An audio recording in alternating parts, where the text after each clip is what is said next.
আসসালামু আলাইকুম, কেমন আছেন সবাই? মই কিন্তু ভালো আছি। আপনারা কেমন আছেন জানাইবেন।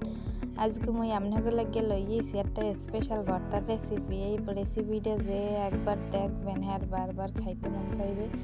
তো এই রেসিপিটা দেখতে হইলে মোর লগে থাকেন।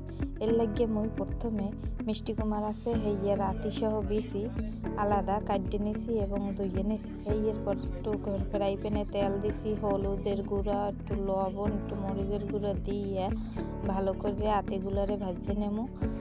তারপর একটা ঢাকনা দিয়ে ঢাকে দেবো যাতে আতিগুলো ভালো করে সেদ্ধ হয়।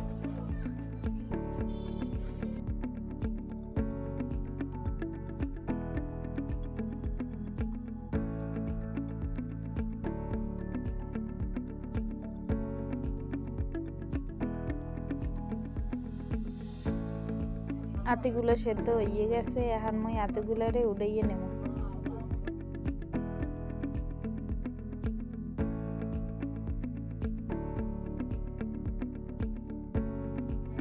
আতিগুলোরে উড়াইয়ে নিছি। এখন অন্য একটা খোলায় মই কিছু চিংড়ি মাছ ভালো করে টাইলে নেব।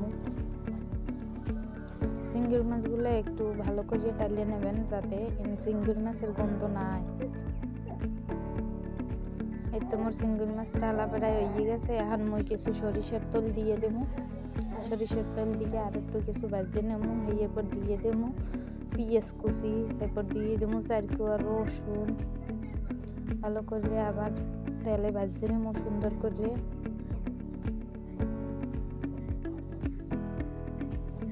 একটু ভাজা হয়ে গেলে এরপর মই এর ভিতর দিয়ে দেবো একটু নারকেল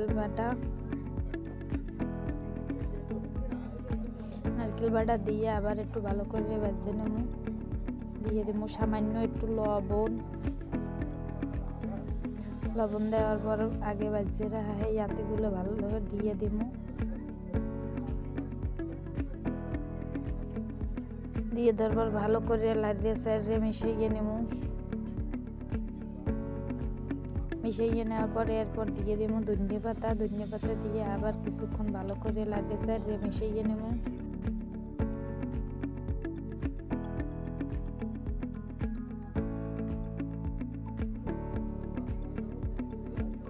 ভালো করে মিশানো হয়ে গেছে। এখন মই একটা ব্লেন্ডারের বাটিতে সব উপকরণ উঠাইয়ে নেব। এরপর একটু টালা মরিচের গুঁড়ো দিয়ে দেবো। মরিচের গুঁড়ো দিয়ে ভালো করে ব্লেন্ডার করব। এতে দেখেন কেমন ব্লেন্ডার করতে আছি। ব্লেন্ডার করতে করতে মোর ভর্তা হয়ে গেছে। কি সুন্দর দেখছেন ভর্তা। আজকে দিয়ে 3 প্লেট ভাত খাইছি, এত মজা ভর্তাটা, দেখলেই খাইতে মন চায়। আপনারা কেডা এরকমের ভর্তা বানাইছেন একটু জানাবেন। এই তো আপনাকে লাগে আজকে সহজ রেসিপিটাই নিয়ে আইছিলাম। কেমন হয়েছে জানাবেন।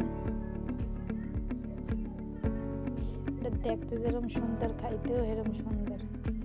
কুমড়া রাতি দিয়ে এরকম ভর্তা আপনারা আগে কেউ খাইছেন? যদি খাইয়ে থাকেন জানাবেন। আর আমার রেসিপিটা কেমন হয়েছে একটু জানাবেন। ধন্যবাদ আপনাদেরকে।